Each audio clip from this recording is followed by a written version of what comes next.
Una iglesia puede tener un templo con todas las comodidades y lujos que podamos imaginarnos. Tal vez soñamos muchas veces que nuestro templo cada vez esté mejor presentable, y gracias a Dios por la fidelidad de muchos hermanos que dan sus diezmos para que el templo cada vez esté mejor.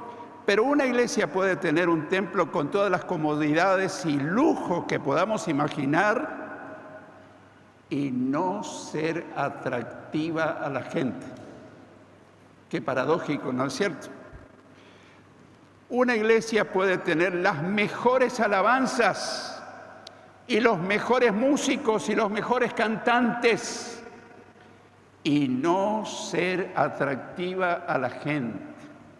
Esto no quiere decir que debamos descuidar. Tenemos que servir al Señor con excelencia, hacerlo lo mejor que podamos y mejorar la parte edilicia lo mejor que podamos. Pero todas estas cosas no son un atractivo para la gente en general. Puede tener los mejores pastores y proclamar los mejores mensajes, tener sana doctrina y, a pesar de todo, no ser atractiva a la gente. Qué curioso, ¿no? Uno a veces piensa, bueno, si mejoramos el templo, si mejoramos la parte de las alabanzas y todo eso hay que hacerlo. Pero quiero decirte que eso no atrae a la gente. Y nos preguntamos, ¿qué hace que una iglesia, es decir, una congregación, sea atractiva a la gente? Y que la gente desee quedarse en la iglesia, desee seguir a Jesús, desee servirle al Señor conforme a sus dones, y no venir una vez y no volver nunca más, sino continuar congregándose.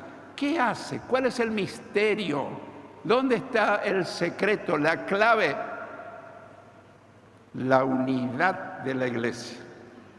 La unidad de la iglesia. Cuando en una iglesia hay unidad, se percibe en el ambiente y uno entra y espiritual y anímicamente uno percibe un ambiente de paz, un ambiente de gozo.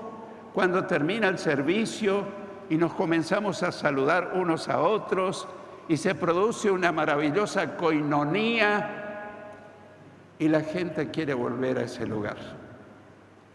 ¿Cuántas veces algunos de nosotros descuidamos esta parte fundamental para la iglesia? Y cuando viene una persona nueva que no pertenece a la iglesia, a lo mejor nos saludamos entre nosotros, lo cual está bien. Pero yo te quiero sugerir que lo primero que hagas es saludarle a las visitas. Decirle que son muy bienvenidos a la casa de Dios y que Dios tiene un propósito para sus vidas y que nosotros estamos dispuestos a que se cumpla el propósito y la bendición de Dios para cada uno de los que nos visitan. La unidad en la iglesia es lo más difícil de lograr. Seamos honestos. ¿Por qué? Porque cada uno es diferente del otro. Pero alguien dijo que la iglesia debiera ser una unidad a pesar de la diversidad.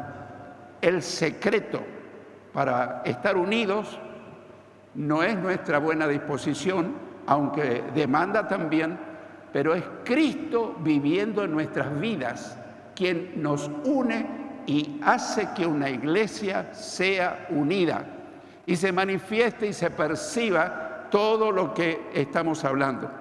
Es lo más difícil, pero es posible porque ese es el plan del creador de la iglesia. ¿Quién es el creador de la iglesia? El Señor Jesucristo. Él dijo, edificaré mi iglesia y ni las puertas del Hades prevalecerán contra ella. O sea que el plan del fundador de la iglesia, el dueño de la iglesia, es que su iglesia esté unida y que se goce y que disfrute de la comunión entre nosotros y con Él. Esos son los planes del Señor. Pero depende enteramente de cada uno de nosotros de cuál responsables somos para que eso se haga una realidad. El Señor está dispuesto, el Espíritu Santo también nos va a ayudar, pero depende enteramente de cada uno de nosotros, de cuán dispuestos estamos para que la unidad de la Iglesia sea real en nuestra congregación. Y nosotros mismos, como miembros de la Iglesia, cuando tenemos un ambiente cálido, no me refiero al ambiente de calor, un ambiente cálido espiritual, cuando hay coinonía, cuando hay armonía, cuando hay bienestar, cuando es una congregación que nos contiene y nos sentimos dichosos y felices de pertenecer a ella, nosotros somos los primeros en beneficiarnos y ser bendecidos. Cuánto más la gente que no conoce del Señor y viene a visitarnos. Así que la unidad de la iglesia es la clave para que una iglesia prospere, una iglesia crezca numéricamente, espiritualmente. Cuando Jesús estaba por ir a la cruz, la noche anterior, cuando Jesús estaba muy próximo de hacer el sacrificio en la cruz, la noche anterior oró para que el Padre guardara a los discípulos en unidad. No oró por la salud física de los discípulos, no oró por la prosperidad económica de los discípulos. ¿Hubiese estado mal? No, pues. Pero sabía el fundador de la iglesia que la unidad de la iglesia hace que su iglesia, a pesar de los 1000 problemas que atraviesa en un mundo lleno de obstáculos, avance, crezca y sea una iglesia poderosa. Porque donde hay unidad, hay poder. El Espíritu Santo se derrama. Eso nos recuerda que cuando esperaban el bautismo en el Espíritu Santo, dice la palabra de Dios que estaban todos juntos, unánimes. No solamente es cuestión de estar juntos físicamente, sino unánimes. Unánimes quiere decir en un mismo espíritu. Pero somos diferentes, ya lo creo, que somos diferentes. Pero si realmente el Espíritu de Dios vive en nosotros, hay tolerancia, hay poderse soportar el uno al otro, hay poderse perdonar, hay poder de convivir juntos a pesar de que somos distintos. Y precisamente esa noche antes del sacrificio, Jesús hizo lo que se conoce como la oración sacerdotal. Eso se encuentra en todo el capítulo 17 del Evangelio de Juan, pero no lo vamos a leer completo. En tu casa puedes leer el capítulo 17 del Evangelio de Juan y es la oración sacerdotal de Jesús por sus discípulos. Pero ahora vamos a tomar algunos versículos específicos. Del capítulo 17, el versículo 11, Jesús oró al Padre diciendo: Padre Celestial, dentro de poco ya no estaré en el mundo, pues voy a donde tú estás. Estaba hablando de que Él regresaría al cielo. Pero mis seguidores van a permanecer en este mundo. Por eso te pido que los cuides y que uses el poder que me diste. ¿Qué poder? El poder del Espíritu Santo. ¿Para qué? Para que se mantengan unidos como tú y yo lo estamos. Qué tremenda expresión esta parte final. El poder del Espíritu Santo para muchos es solamente para hablar en lenguas. Es su único objetivo. Pero he conocido a personas que hablan en lenguas y tienen dificultades, no se hablan con algunos hermanos, tienen resentimiento con otros. Entonces yo digo, ¿les sirve de algo hablar en lenguas y tener una mala relación? ¿Tiene realmente el fruto del Espíritu Santo, que es amor, gozo, paz, paciencia, amabilidad, bondad, fe o fidelidad, humildad, dominio propio? Hace mucho tiempo descubrí que la llenura del Espíritu Santo produce el fruto en el cristiano, que son estas virtudes que acabo de mencionar. Pero sobre todo, la presencia del Espíritu Santo llenando la vida de un cristiano hace que nos mantengamos unidos a pesar de las ofensas, a pesar de las cosas que pudimos haber cometido, errores, tal vez hemos ofendido, tal vez alguien nos ofendió, pero si tenemos el Espíritu Santo, muy pronto le perdonamos y muy pronto estamos juntos siguiendo adelante. En esta parte del versículo que hemos leído, Jesús le pide al Padre que cuide a los discípulos. Como Él ya regresaba al cielo, le pide a su Padre Celestial que cuide a los discípulos. ¿Para qué? Para que se mantengan unidos entre ellos. ¿Y por qué Jesús hace énfasis en la unidad? Porque sabía que es una de las cosas más difíciles en la convivencia humana. Y eso ocurre en el hogar, eso ocurre en la sociedad y eso ocurre en la iglesia. Así como el Padre y Jesús estaban unidos, Él puso un modelo, un parámetro. Así como mi Padre y yo estamos unidos, así es mi deseo, es mi voluntad, que mi iglesia se mantenga unida. ¿Y cómo habrá estado la unidad o cómo era la unidad entre Él y su Padre Celestial? Íntima, permanente, una comunión y una unión que no podía afectarle para nada. Podía ocurrir lo que ocurría, pero entre ellos dos y el Espíritu Santo había una unidad perfecta. En los versículos 20 y 21 de este mismo capítulo 17, en los versículos 20 y 21, Jesús oró por nosotros. Esto se está poniendo bueno, porque alguien podría haber pensado, bueno, qué lindo que Jesús oró por sus primeros discípulos, pero Él oró por nosotros. Ahí estás vos y aquí estoy yo. Jesús comienza o continúa orando diciendo, no pido solo por ellos, los discípulos que estaban presentes, sino también por los que creerán en mí cuando escuchen su mensaje. Es decir, nosotros. Nosotros somos el resultado de lo que predicaron los primeros discípulos, generación tras generación tras generación, y hemos llegado a nosotros. Así que Jesús en la oración sacerdotal estuvo orando por la iglesia de Dios Hernandarias y estuvo orando por tu vida y por mi vida. ¡Gloria a Dios! ¡Aleluya!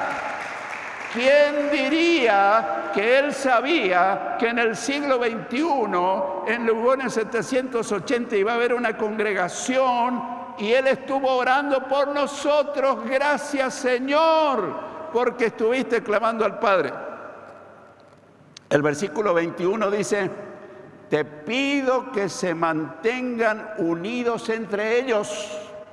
Te pido que se mantengan unidos entre ellos y que así como tú y yo estamos unidos, también ellos se mantengan unidos a nosotros. Ahí está un secreto que después lo vamos a enfatizar. Dice que estén unidos entre ellos, así también ellos se mantengan unidos a nosotros, al Padre y a Jesús.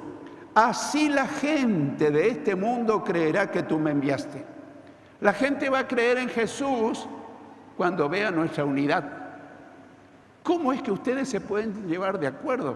Que son tantos y cada uno tiene su personalidad, tiene su criterio, tiene su idea y es diferente el uno del otro, y a pesar de eso están juntos y a pesar de eso se perdonan, se aman, siguen adelante. Esto es todo un desafío, pero ese es el corazón de Jesús orando por nosotros. Oró que nos mantengamos unidos entre nosotros. Qué interesante. Y acá viene la clave. Oró que nos mantengamos unidos al Padre y a Jesús. Si alguien dice, bueno, yo con Dios el Padre y con mi amado Señor Jesús no tengo problema, tengo comunión con Él. Pero con algunos hermanos,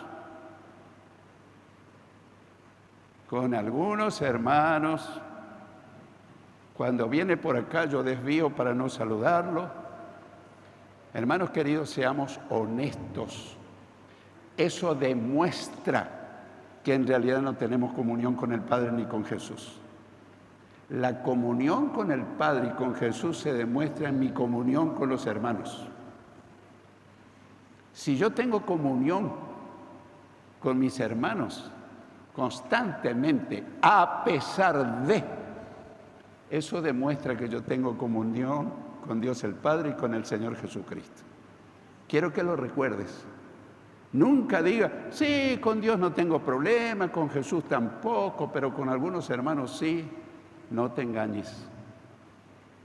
El amar y el mantenerte unido a tus hermanos demuestra que tenés comunión con Dios. Y si eso no ocurre, tu comunión con Dios y con Jesús no es genuina. Cuidado. Este es un sermón muy alentador, pero también muy demandante, muy demandante.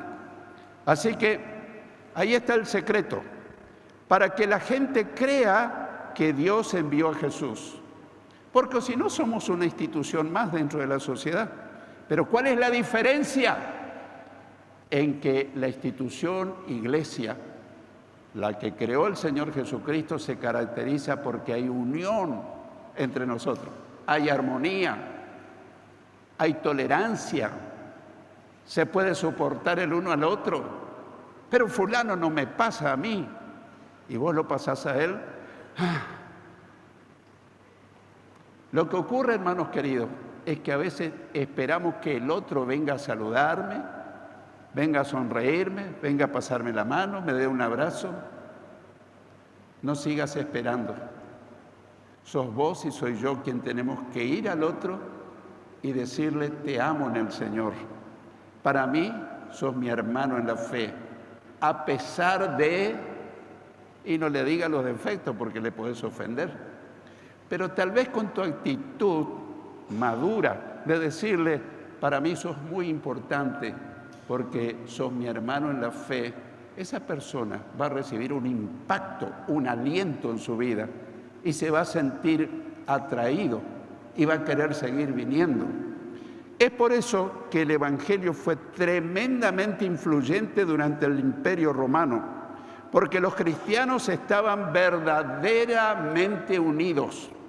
Ellos no tenían templos, ellos no tenían aire acondicionado, ellos no tenían luz eléctrica, no tenían guitarras eléctricas, no tenían teclado, pero ellos estaban juntos, unidos, y eso impactaba a la gente que no conocía al Señor. ¿Estamos entendiendo, hermano?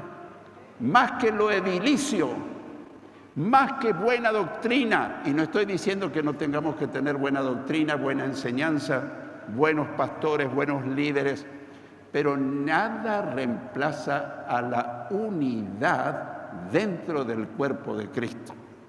El mundo en que vivimos será impactado por el Evangelio cuando vea la unidad en la iglesia. Quiero repetirlo. A veces no hace falta invitar tanto. Cuando la gente empiece a ver la unidad en medio nuestro, va a sentir una atracción especial. Quiero conocer tu congregación, porque hablando con vos me doy cuenta que hablas bien de todos los hermanos. Nunca decís un chisme, nunca haces una crítica, nunca una calumnia. Y seguramente que ellos tendrán sus defectos. Entonces vos sonreís y le decís, bueno, pero el Señor espera que nos mantengamos unidos. Así que yo en vez de criticarlo, estoy orando por aquellos que me parecen que no proceden como debería ser. ¿Qué enseñanza, hermanos? ¿Qué enseñanza? El plan de Jesús para la iglesia era, es y seguirá siendo la unidad en la iglesia para que sea un testimonio poderoso para los incrédulos, para que se conviertan a Cristo. Y quiero decir algo que tal vez nunca lo asociaste. Esto también es parte de la gran comisión, porque podemos predicar, como dijo Jesús, vayan por todo el mundo y prediquen el Evangelio a toda criatura. Pero si nosotros no vivimos en unidad, será linda la prédica, la retórica, el mensaje hablado, pero más importante es nuestro mensaje vivencial, nuestro testimonio, cómo estamos con los hermanos. En Juan, capítulo 17, en el mismo capítulo, versículos 22 y 23, Jesús siguió orando y ahora dice: yo les he dado a mis seguidores el mismo poder que tú me diste, con el propósito de que se mantengan unidos. Reitero, yo les he dado a mis seguidores el mismo poder que tú me diste, con el propósito de que se mantengan unidos. ¿Para qué? Para eso deberán permanecer unidos a mí como yo estoy unido a ti. Ahí está el secreto. Quien se mantiene unido al Padre y a Jesús se mantiene unido a sus hermanos. Así la unidad entre ellos será perfecta. No una unidad mediocre, una unidad perfecta. Y los de este mundo, la gente que no conoce al Señor, entenderán que tú me enviaste y que los amas tanto como me amas tú. ¡Qué pasaje tan especial! Jesús nos dio el mismo poder que Él recibió del Padre. ¿Qué poder? El poder que le levantó de los muertos, el poder del Espíritu Santo. ¿Con qué propósito? Con el propósito de que nos mantengamos unidos entre nosotros. Que nos mantengamos unidos entre nosotros. Y acá viene el punto clave. Para lograr eso, debemos permanecer unidos a Jesús como Él está unido al Padre. Quien se mantiene unido a Jesús es un cristiano que se lleva bien con los demás. Y no es un cristiano perfecto. Sabe tolerar, sabe soportar, se traga la saliva, pero no dice una palabra hiriente. Más bien, en la intimidad de su hogar, ora por ese hermano que lo ofendió, que habló mal de él. ¿Por qué? Porque Jesús vive en su corazón. Así la unidad entre nosotros será perfecta. Parece mucho, pero cuando Jesús une a la gente, es una unidad perfecta. A los de este mundo les será un impacto y entenderán que el Padre envió a Jesús y que Dios nos ama tanto como lo ama a su Hijo Jesús. Quiero concluir con una historia muy conmovedora, un caso que viene bien al tema que estamos meditando. Un padre sufría enormemente porque entre sus hijos no había unidad. Era una familia numerosa, de hecho, como las antiguas. Pero él les hablaba con frecuencia de que ellos se tienen que tolerar, se tienen que perdonar, se tienen que soportar. Y este padre sufría mucho por la falta de unidad de sus hijos, a pesar de haberles enseñado muchas veces que la felicidad en la familia no consistía en tener bienes materiales, no consistía en tener muchas cosas, sino que la felicidad en la familia dependía de la unidad entre ellos. La persona que practica la unidad en su hogar y en la iglesia es una persona feliz. Su conciencia no le recrimina nada. Pero cuando uno responde mal, actúa mal, nuestra conciencia enseguida nos comienza a reprender. Una vez reunió a todos sus hijos y les pidió que juntaran muchos palitos del mismo largo y grosor. Él le quería dar una lección práctica a sus hijos. Ya reunidos, le dio el palito más pequeño al hijo más pequeño y le pidió que lo quebrara. Tomó entre todos los palitos el más débil y le dio al niño más pequeño. Y lo quebró con suma facilidad. ¿Por qué? Porque estaba solo el palito. Pero luego el padre tomó los palitos restantes, los ató fuertemente con un cordón y le pidió al hijo mayor que lo quebrara. Y el hijo mayor, musculoso, grande, dijo: esto para mí es pan comido. Y tomó el manojo de palito y lo puso sobre su rodilla. Después de varios intentos le dijo: imposible, papá, no se pueden quebrar estos palitos. Entonces el padre les dijo: si ustedes se mantienen unidos como esos palitos, nada ni nadie los podrá vencer. ¿Qué lección práctica? ¿Qué lección práctica? Eso es para nosotros.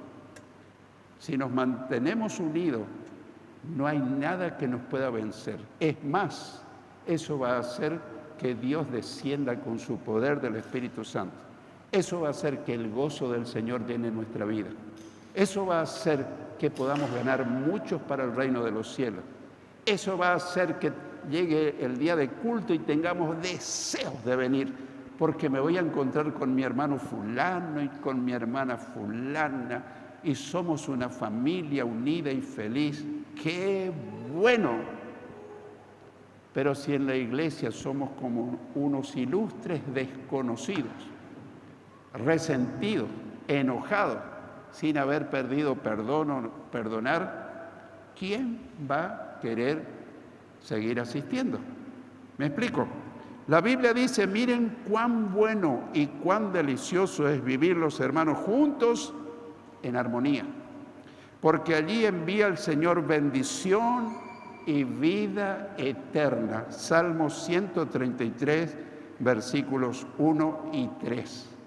Hermanos, este mensaje que el Señor me puso con toda la fuerza en mi corazón y me dijo que lo explique lo más sencillamente posible, está en vos recibirlo o pasarlo de largo.